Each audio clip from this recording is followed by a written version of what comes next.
Muito bem, queridos, paz do Senhor. Na última live a gente tratou de uma introdução referente ao último êxodo.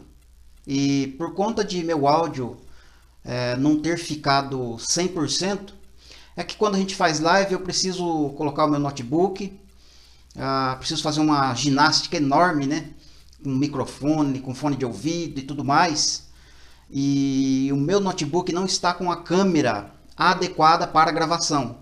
Aí eu tenho que colocar uma webcam, e essa webcam ela não é compatível com o notebook.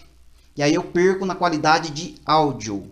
A câmera sai até mais ou menos, né? O vídeo. Mas o áudio fica ruim. Então a gente está trabalhando para melhorar isto, né? Então eu estou fazendo esse vídeo mais uma vez, estou regravando algumas coisas que a gente já falou na live, né? Não tudo, né? Eu vou dar uma pincelada em alguns pontos, mas eu quero tratar do ponto mais importante da live, nesse vídeo, né? Para que você compreenda aquilo que a gente está querendo passar, tá bom? Então vamos lá. Existe pelo menos duas linhas do tempo na geografia do Êxodo, tá certo? A gente falou de uma, na verdade a gente só deu a introdução, né? A gente não chegou nem na metade do caminho da primeira linha do tempo. Então eu vou dar uma pincelada na linha do tempo, como que as escrituras trabalham, né? Não vou fazer aqui a linha do tempo, como foi a trajetória, porque já está desenhado em vermelho aqui, né? A trajetória dos israelitas, né? Até chegar aqui em cima, né? Em Jericó. Mas, então vamos lá. Existe uma linha do tempo que Paulo usa, chamando o Egito de mundo, né? Pedro também, né? Só que Paulo usa uma linha diferente, uma linha do tempo diferente da linha do tempo que o escritor dos Hebreus usa, tá? Mas elas entram em harmonia, elas não entram em choque. O que eu não consigo entender que Paulo fala, o escritor de Hebreus vai esclarecer para mim. E aquilo que eu não entender na linha do tempo que o escritor dos Hebreus trata deste êxodo, eu vou entender juntando com o que o Paulo fala. E se você somar os dois e não entender, aí você pega João lá em Apocalipse, aí você vai compreender, né, a linha do tempo, né? Que João vai cruzar os dois, né? Vai usar os dois, as duas linhas do tempo. Então, Paulo vai usar a seguinte linha do tempo. Ele usa o Egito como nós hoje, né, escravos no Egito, vamos dizer assim. Quando Cristo morre no Egito, quando eles comem a Páscoa, tipifica a crucificação de Cristo. Aí a gente sai do Egito, né? Aí a gente vai para Sucote. Sucote representa como se fosse aceitar Jesus, receber Jesus, ainda que a Páscoa já está, né? Tá tratando disso, mas a Páscoa retrata da oferta de Jesus. Aí a consequência e o efeito da oferta de Jesus vai acontecer depois, com o povo. No caso, em Sucote, é como se as pessoas estivessem aceitando a Cristo, recebendo Cristo no coração. Recebeu Cristo, aí eles vão passar por meio do mar, vão atravessar o Mar Vermelho. O Mar Vermelho, em 1 Coríntios capítulo 10, Paulo fala que os israelitas foram batizados, né, na morte dele. Ou seja, é como se eu recebo Jesus aqui, eu atravesso o Mar Vermelho, eu passei no batismo das águas, entende?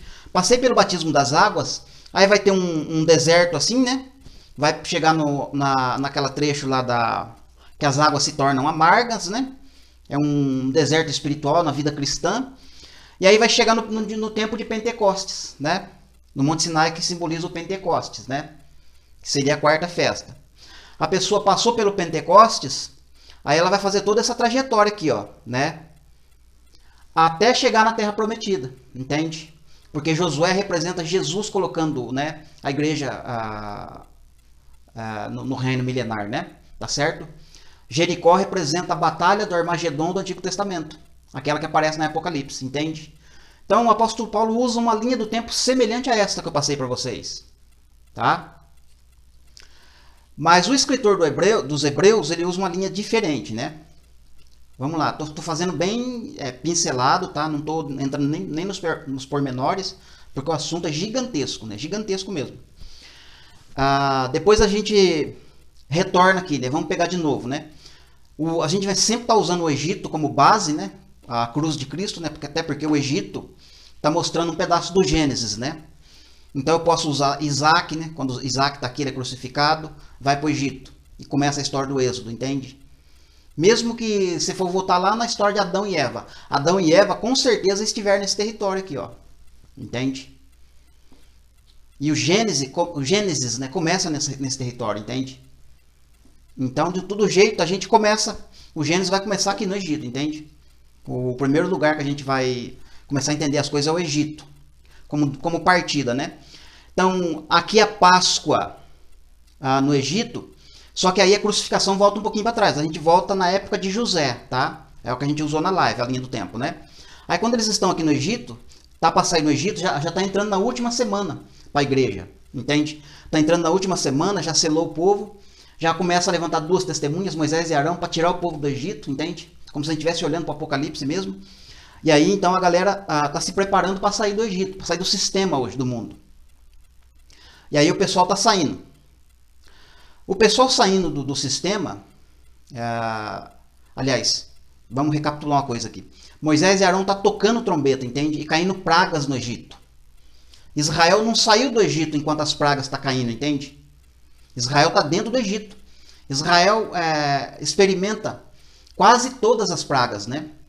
Assim, eles visualizam, não digo que eles experimentam, né? Porque não acontece nada no território dos israelitas, né? A praga acontece apenas nos egípcios, né? E os israelitas são protegidos, né? É o mesmo cenário da grande tribulação, né? O povo de Deus, o povo selado, não é atingido, não é tocado, né? 10 mil cai à minha direita, 1000 à minha esquerda, eu não sou atingido. Então, duas testemunhas estão tocando trombeta. Israel está vendo tudo isso acontecer, entende? E Deus está trabalhando aqui por meio de sinais, né? Trombeta, a gente está olhando para o Apocalipse. Terminou o toque de trombeta, aí o povo vai deslocar. Entende? Vai deslocar para o deserto, entende? É o que vai acontecer com a igreja, um deserto no futuro, né? A igreja vai deslocar para o deserto. Israel saiu, depois do toque de trombeta, das pragas caírem no Egito, Israel parou em Sucote, né? Porque essa é uma linha do tempo mais curta, né? Vamos dizer assim. Israel para em Sucote porque é como se tivesse perdido a direção. É como se estivesse sem saber para onde ir. E aí eles ficam acampados em Sucote. Aí Deus cria, presta atenção, Deus cria uma nuvem, uma coluna de nuvem, para conduzir eles até Etã, que é a entrada do Mar Vermelho. A nuvem vai guiar eles até a entrada do mar. Do lado de cá é Piraiote, né, que é aquela região montanhosa, cheia de pedra. Do lado de lá, aquelas montanhas de Etã. E eles ficam nesse vale aqui, ó, né, nesse território aqui parado, acampados, né.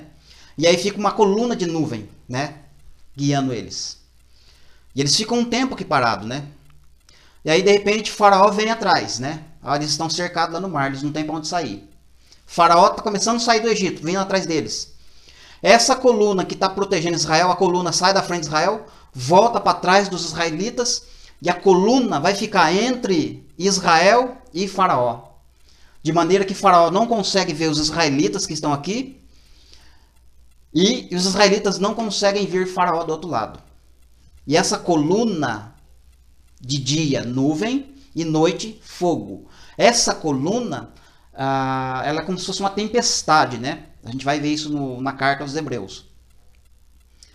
O inimigo não consegue te achar, né? Você fica escondido no meio da fumaça, vamos dizer assim, né? Parece uma coisa espiritual, né? Mas é literal. Então Israel tá guardado aqui, escondido aqui, entende?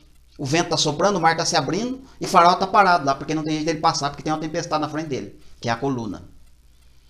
Quando a coluna sai da frente de faraó, Israel já está lá do outro lado do mar. Mas faraó vê o mar aberto. E aí faraó parte atrás. Aí você sabe da história, do desfecho. Então aqui já não representa mais o batismo nas águas, entende? Nessa outra linha do tempo. E sim representa a saída ou entrada para o deserto, entende? Muda um pouco, né? São camadas de revelações, né? Muda agora a história.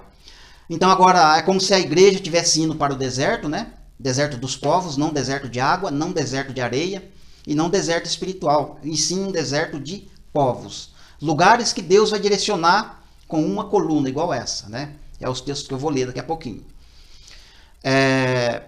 E aí então o pessoal vai descer aqui, ó, né? A primeira, aliás, ainda tem um detalhe aqui importante, né? Tem um cântico aqui dos remidos depois que eles atravessam o mar, né?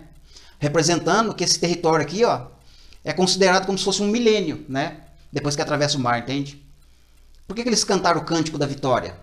Lá em Apocalipse 15 tem o cântico dos remidos, né? O pessoal que venceu, né? Os vencedores. Então eles vão passar pelas águas amargas, vai ter uma peleja contra a Amaleque, se eu não me engano, Amalequitas, onde duas pessoas vão ficar segurando o braço de Moisés, né? Um de um lado ou do outro, intercedendo pelo povo enquanto eles pelejam, né? Se um braço caísse, o braço não sustentasse a oração, o povo perdia a guerra. Mas quando o braço era sustentado no alto, a peleja era vencida. Depois que eles venceram essa peleja, aí eles vão para o Monte Sinai. Toque de trombeta, clangor de trombeta, terremoto, ninguém podia chegar no monte. E aí acontece um casamento aqui, entende? Você percebe? Atravessou o deserto, né? No caso a igreja ela vai atravessar o deserto. Assim que ela entra no deserto, ela vai ter algumas provações, alguns momentos de dificuldade, mas vai ter um casamento no deserto. Então no Monte Sinai aconteceu o Pentecoste para Israel, mas figura o dia da expiação, entende? Porque está falando de toque de trombetas, está falando de monte tremer, chomegar, pegar fogo e várias coisas acontecendo. Então são coisas que estão acontecendo que apontam para a festa da expiação. Por isso que a linha do tempo ela se cruza, entende? Mas é Pentecostes, né? Quarta festa. Mas aqui encaixa a festa da expiação, né? É como se finalizasse aqui essa linha do tempo que o escritor dos Hebreus usa. Aí quando eles saem do Monte Sinai, o que vai acontecer? Nessa trajetória agora, Moisés vai construir o tabernáculo por 2 anos, né? Ou seja, passou pelo Pentecoste, vai para a festa dos tabernáculos. Porque acontece Pentecostes, mas tem trombeta e tem expiação junto, no mesmo monte. E aí o escritor dos Hebreus cruza, vocês não estão no Monte Sinai, vocês estão no Monte Sião, né? Só que ele vai falar algumas palavras-chave lá para a gente compreender como que ele cruza isso, né? Tá bom? Aí finaliza aqui entra para o milênio, vamos dizer assim, né? Como se terminasse a história. Só que na outra linha do tempo, né? A gente precisa da Batalha de Jericó, né? Que vai ter os toques de trombeta de novo, vai ter as muralhas caindo. Maldito é o homem que reconstruiu essa cidade, né? Josué escreveu. Mas lá nos evangelhos tem o cego de Jericó, tem Jericó lá existindo. Quer dizer que não é esse Jericó que ele está falando, entende? Maldito é o homem que edificar a Babilônia que Jericó representa. Entende? Um dia Jericó, a Babilônia, vai ser destruído. Maldito é o homem que edificar de novo. Mostrando que não é esse Jericó que ele estava falando, né? Deus está dando um toque pra gente. Mas eu vou voltar aqui, porque é aqui que está a chave, ó. É nesse trechinho aqui, ó, Sucote. Entre Sucote e Etam. Eu vou ler agora.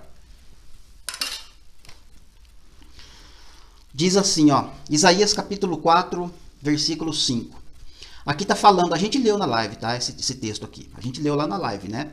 7 mulheres vão se casar com um homem, né? 7 igrejas e Jesus, tá? Resumidamente aqui para você. Isaías 4, versículo 5, né? Só vou ler um verso aqui, tá? De Isaías. Criará o Senhor Deus sobre todo o monte Sião. Ele vai criar, queridos. Criar. Entende? Ele vai criar. Futuro. Sobre todo o monte Sião. E sobre todas as suas assembleias. Uma nuvem de dia. E fumaça e resplendor de fogo chamejante de noite. Ele vai criar isso, querido. Para quando chegar a hora de ir para o deserto. Porque sobre toda a glória se estenderá um dossel e um pavilhão. Aí você fala, parece que está fora de contexto, né? Parece que não entra, você nunca ouviu isso, né? Pois bem, Joel capítulo 2, versículo 30. Depois que ele fala de derramar do meu espírito sobre toda a carne, vocês profetizarão, vossos filhos profetizarão, terão sonhos, terão visões, etc, etc. Ele vai falando de um monte de coisa que vai acontecer. Aí no verso 30 ele vai dizer, mostrarei prodígios no céu. O que é prodígios no céu? Sol se escurecer, lua tornar em sangue e as estrelas caírem do firmamento. São poderes do céu sendo abalado, né? Mas vai ter sinais também no céu, além desses poderes sendo abalados. Porque, na verdade, os poderes do céu sendo abalados, sol, lua e estrelas, né? Compete mais para o povo ímpio, pecador, que vai sofrer com isso, né? Para nós, não. Então, vamos lá. Mostrarei prodígios no céu e na terra. Sangue e fogo e colunas de fumaça. Veja que Isaías escreveu que Deus criará uma coluna. Mas Joel complementa. Colunas no plural, várias colunas. Por que tem que ser várias colunas? Porque o povo de Deus estará espalhado por todo o sistema da besta. E Deus, quando chegar a hora de sair para o deserto, como ele foi organizado aqui no Êxodo, foi organizadérrimo. Não saiu todo mundo atropelando todo mundo. Teve partida, entende? Teve organização. A primeira tribo sai assim, a segunda tribo sai daquele jeito, terceira tribo, quarta tribo. Entende? Tem uma organização. Deus é organizado. Então, o próprio Joel ainda vai escrever aqui, né? Escreveu aqui, né? Que o exército de Deus ele é em fileira, não tem esse negócio de bagunça, entende? Eu vou pro meio do mato, eu vou fugir do sistema da besta, eu vou correr pro deserto, eu vou juntar comida, vou juntar celeiro. Não tá falando disso, entende? Vamos lá. Mostrarei prodígios no céu e na terra, sangue, fogo, colunas de fumaça. Então é colunas no plural. O povo de Deus estará espalhado por toda a face da terra. Entende? Em cada localidade, em cada estado, vamos dizer assim, eu vou minimizar um pouco aqui. Vamos supor que no estado de São Paulo, onde eu moro, tenha um grupo de pessoas seladas, né? Que fazem parte dos 144 mil. Esse grupo de selados vão avistar em alguma região uma coluna, se for de dia, de nuvem. E se for de noite, uma coluna de fogo. Para quê? Para direcionar elas onde é que está o deserto dos povos, onde é para elas irem. E no mundo inteirinho vai acontecer isso, porque os profetas estão dizendo. Criarei, o Senhor está falando que vai criar. E para que ele vai criar? É sinais, querido. Sinais é para a igreja, não é para o ímpio. E é literal, não é uma coisa espiritual. Porque se for espiritual, o sol escurecer é espiritual. A lua tornar em sangue é espiritual. E as estrelas caírem do firmamento também é espiritual. Porque está tudo no mesmo contexto. Então são coisas literais, querido, que vai acontecer. Coluna literal mesmo. Não estou espiritualizando, não. Estou literalizando mesmo. Coluna de fogo de noite, coluna de nuvem de dia. Para os selados. Apenas para os selados. E eles vão se juntar. E eu acredito sim, nas colunas, uma em cada lugar. E vai chegar uma hora que vai juntar tudo numa coluna só, né? Porque daí vai virar um pavilhão. Que nem o... Deixa eu ver aqui. Quem que falou do pavilhão? Isaías, lá no finalzinho, ó. Depois, sobre toda a glória se estenderá um dossel e um pavilhão. Ou seja, as colunas vão se transformar num pavilhão, porque vai virar num só, né? A hora que for juntar, a hora que for acontecer o casamento, a hora que for acontecer a unificação mesmo, né? Transformação de corpos, tudo mais, vai se tornar uma só coluna, né? Então, queridos, esse trecho é muito importante a gente compreender, não se preparar, mas no sentido de entender o cuidado, o conforto e a misericórdia de Deus, né? E a organização de Deus para tirar o seu povo do Egito. Claro que Isaías 20, do 34 ao 38, lá ele está falando que vai tirar com ira, com poder, com muita... Mas é ira no sentido do toque de trombeta que as duas testemunhas vão tocar. Vai ter ira para os ímpios. Ele vai fazer isso irado com o povo, entende? Mas com os eleitos é o cuidado, é a mesma coisa. A mesma coisa que ele fez com o faraó, entende? Teve praga, teve ira contra faraó, mas o povo que estava lá no Egito foi protegido, entende? Com a coluna. É desta maneira que ele está se referindo. Hebreus capítulo 12, versículo 18. Vamos ver se é espiritual essa coluna e esse fogo, essa nuvem. Se o escritor dos Hebreus vai literalizar ou ele vai espiritualizar ela. Capítulo 12, versículo 18. Ora, não tendes chegado ao fogo palpável. Aqui ele está falando, ele está fazendo contraste, né? Do Sinai, ele está fazendo um contraste do Sinai com o Sião, né? Monte Sinai e Monte Sião. Aquilo que eu falei já de introdução. Esse trechinho que ele está usando, ó. Vocês não chegaram no Sinai, vocês chegaram no Monte Sião, mas vocês ainda não chegaram no fogo palpável. Onde que tem fogo palpável? Aqui, ó. Bem na entrada do deserto, na travessia do mar. Na travessia do mar, que é a travessia do deserto dos povos, né? Não mais mar literal, entende? O mar fala de nações. Então vocês não chegaram aqui ainda, não chegaram no fogo palpável ainda. É isso que ele está falando. Porque o Egito, né? Não é sair daqui, atravessar o mar e sair do Egito, porque aqui ainda é Egito, ó. Entende? Aqui ainda é Egito, né? Então o território de Israel começa daqui para cima, ó. Eu não sei aonde exatamente, ó, mas é aqui, ó. Entende, ó? Pega do Nilo lá sim, mas ele pega aqui, ó. Né? Aqui embaixo, aqui no Egito, ó. Esse território aqui no Egito. Vamos ler de novo Hebreus 12, 18, né? Ora, vocês ainda não chegaram ao fogo palpável e ardente, e a escuridão e trevas, né? E as tempestades. O que é as tempestades? É os tornados, é os redemoinhos, as colunas de fumaça, né? E também fala de grande tribulação, claro que sim. Verso 19. E ao clangor de trombeta. Nós não chegamos no clangor de trombeta. Teve trombeta aqui no Sinai. Mas para nós ainda não teve clangor de trombeta. Mas vai ter. E ao som de tais palavras que quantos os que ouviram suplicaram para que não se mais falassem, né? No caso, o povo, quando eles estavam em volta do Monte Sinai, eles taparam os ouvidos e pediram, suplicar para Moisés, não fala mais, fala para Deus não falar mais conosco, né? Não fale mais assim conosco, fala você, Moisés, e a gente vai obedecer. Verso 20. Pois já não suportavam mais o que lhes era ordenado. O povo não conseguia mais suportar. Quando chegou perto do Sinai, que representa o Monte Sião, que treme, um monte que vai tremer, vai ter toque de trombeta, vai ter coluna. Vocês, né, ele está dizendo que o povo não podia suportar as palavras. Entende? E eu não sei quem que escreveu aqui no Novo Testamento que vai dizer que vai chegar uma época que os homens não vão suportar a sã doutrina, não vão querer ouvir, né? Vão ter comichão no ouvido. Vou ler o verso 20 de novo, né? Pois já não suportavam mais o que lhes era ordenado. E até um animal, se tocasse no monte, era apedrejado. Verso 21. Na verdade, de tal modo era o espetáculo e horrível, que até Moisés disse, sinto-me aterrado e trêmulo. Ou seja, de tamanho foi a situação, né? O momento ali, né? Verso 22. Mas tendes chegado ao Monte Sião, e à cidade do Deus vivo, a Jerusalém celestial, e às incontáveis hostes de anjos, e à universal assembleia dos santos. Então o escritor dos Hebreus associou a Assembleia dos Santos com toda a totalidade do povo de Deus espalhado na terra, né? Toda a Assembleia Universal dos Santos. E eu vou ler Isaías 4, 5 de novo. Criará o Senhor sobre todo o Monte Sião e sobre todas as suas assembleias. A gente acabou de ler Hebreus, né? Que nós fazemos parte no Monte Sião, chegamos no Monte Sião, né? Fazemos parte da Assembleia dos Santos, a Universal Assembleia, mas ainda não chegamos ao fogo palpável, a tempestade, a escuridão. Ainda não chegamos ao momento em que as pessoas não vão ter suportação doutrina. Não chegamos ainda.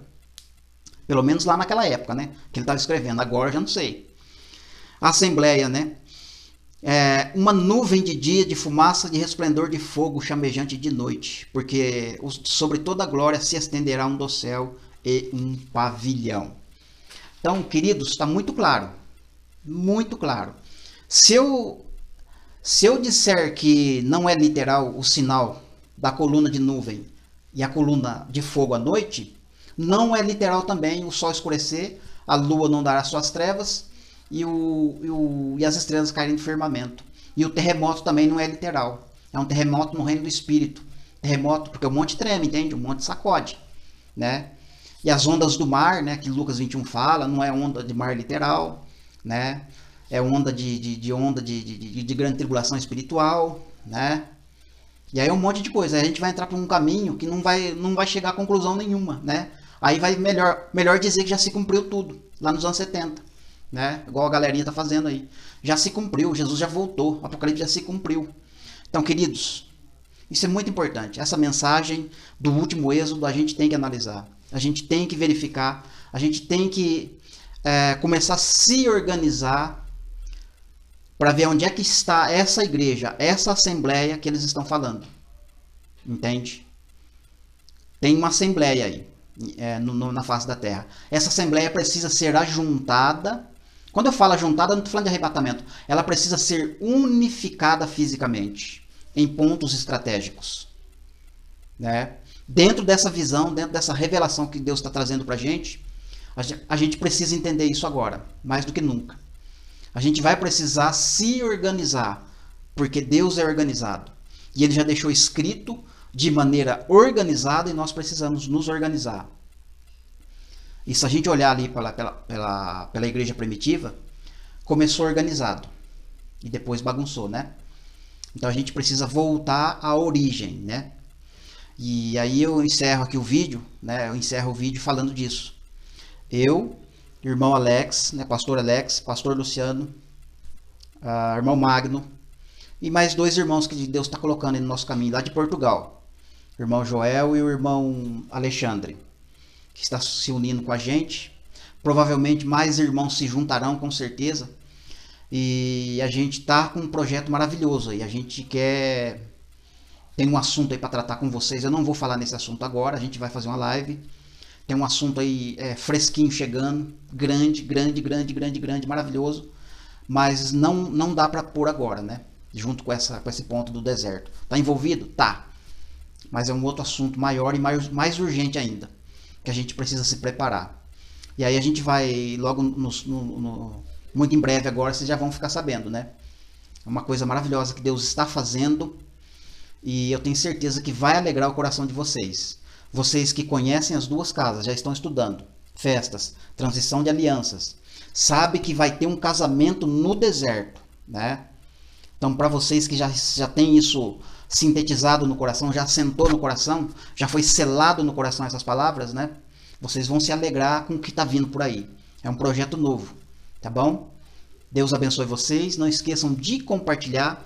Examine tudo isso que eu falei aqui sobre o último êxodo, sobre essa coluna.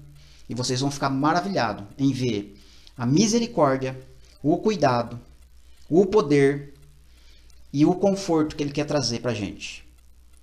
Porque quando a gente pensa em grande tribulação, né, a gente pensa em coisas terríveis. Mas Deus está mostrando por meio da palavra que Ele vai cuidar dos seus. Mesmo em tempos difíceis, né? Amém, meus queridos? Que Deus abençoe. Até o próximo vídeo, permitindo Deus.